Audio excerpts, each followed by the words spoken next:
करगिल में जिला पुलिस की अगुवाई में रक्तदान शिविर का आयोजन। जिला अस्पताल में लद्दाख ब्लड के साथ सहयोग। इस बीच अलग अलग जगहों से पुलिस और सिविल प्रशासन ब्लड डोनेशन कैंप में पहुंचे। वीसीयूएल ने जीडीसी करगिल का किया अचानक दौरा। छात्रों और फैकल्टी के मुद्दों का जल्द समाधान का आश्वासन। कुलपति ने शांति और कानून का पालन करने का छात्रों से किया आग्रह।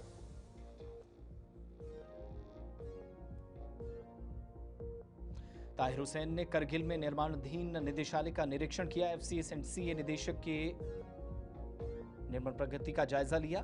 गुणवत्ता और सुरक्षा मानकों का पालन सुनिश्चित करने पर अधिकारियों पर दिया जोर।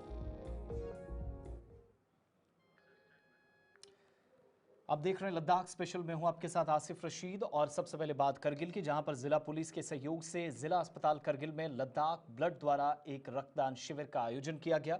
इस अभियान का उद्देश्य आज जरूरतमंदों के लिए रक्तदान उपलब्ध कराना और समाज में रक्तदान की जागरूकता बढ़ाना था। शिविर में स्थानीय नागरिकों, पुलिस कर्मियों और स्वास्थ्य कर्मियों ने भाग लिया। रक्तदान के माध्यम से आज जीवन रक्षा में योगदान देने और समुदाय की सेवा का अवसर प्रदान किया गया।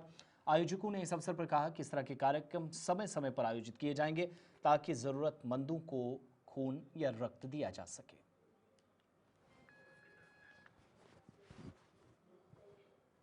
लॉरेंस यूनिवर्सिटी के कुलपति प्रोफेसर साकेत कुशवाहा ने लद्दाख का दौरा किया और जीडीसी करगिल का दौरा करते हुए आज एक कार्यक्रम का हिस्सा बने।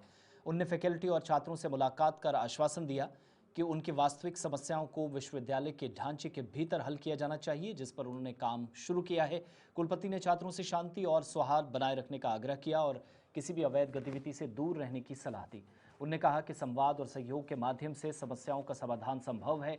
इस दौरे का उद्देश्य विश्वविद्यालय और कॉलेज के बीच भरोसा बढ़ाना, शिक्षा की गुणवत्ता सुनिश्चित करना और छात्रों में सकारात्मक वातावरण का निर्माण कराना था। लद्दाख यूटी में खाद्य नागरिक आपूर्ति और उपभोक्ता मामले निदेशक एफसीएंड-सीए ताहिर हुसैन, जो कि सीनियर जेकेएस ऑफिसर हैं, उन्होंने करगिल में पेट्रोल पंप के पास एफसीआई कॉम्प्लेक्स का समीप निर्माणाधीन निदेशालय कार्यालय की इमारत का आज निरीक्षण किया। इस दौरे का उद्देश्य निर्माण कार्य की प्रगति का आकलन करना था, गुणवत्ता सुनिश्चित करना और निर्माण के संबंधी किसी भी मुद्दे को समय पर सुलझाना था, जो अधिकारियों के साथ मिलकर किया गया। अधिकारियों के अनुसार इस प्रोजेक्ट को नियत समय में पूरा करने के लिए सभी आवश्यक कदम उठाए जा रहे हैं और निरीक्षण के दौरान कर्मचारियों और निर्माण कर्मियों से भी सुरक्षा और गुणवत्ता मानकों का पालन करने का ताहिर हुसैन ने निर्देश दिया।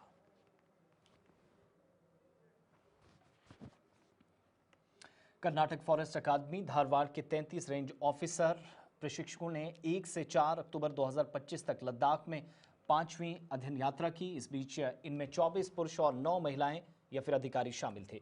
इस यात्रा का उद्देश्य ऊंचाई और कठोर पर्यावरण में या इन पहाड़ी इलाकों के अंदर वन प्रबंधन और व्यवहारिक अनुभव प्रदान करना था। दौरे के दौरान हेम्स नेशनल पार्क, इसके अलावा त्योस्कॉट plant field research station, Nubra और चांगथांग वाइल्ड लाइफ सेंचुरी का अलग अलग जगहों से जो सीमांकन अभी तक किया जा रहा था उसका अवलोकन किया गया। प्रशिक्षकों ने ऊंचाई वाले ठंडे रेगिस्तान में वृक्षारोपण तकनीक, मौसमी योजना, मूल परियोजनाओं का चयन और इसके अलावा जल संकट और मिट्टी के कटाव जैसी चुनौतियों पर बात की।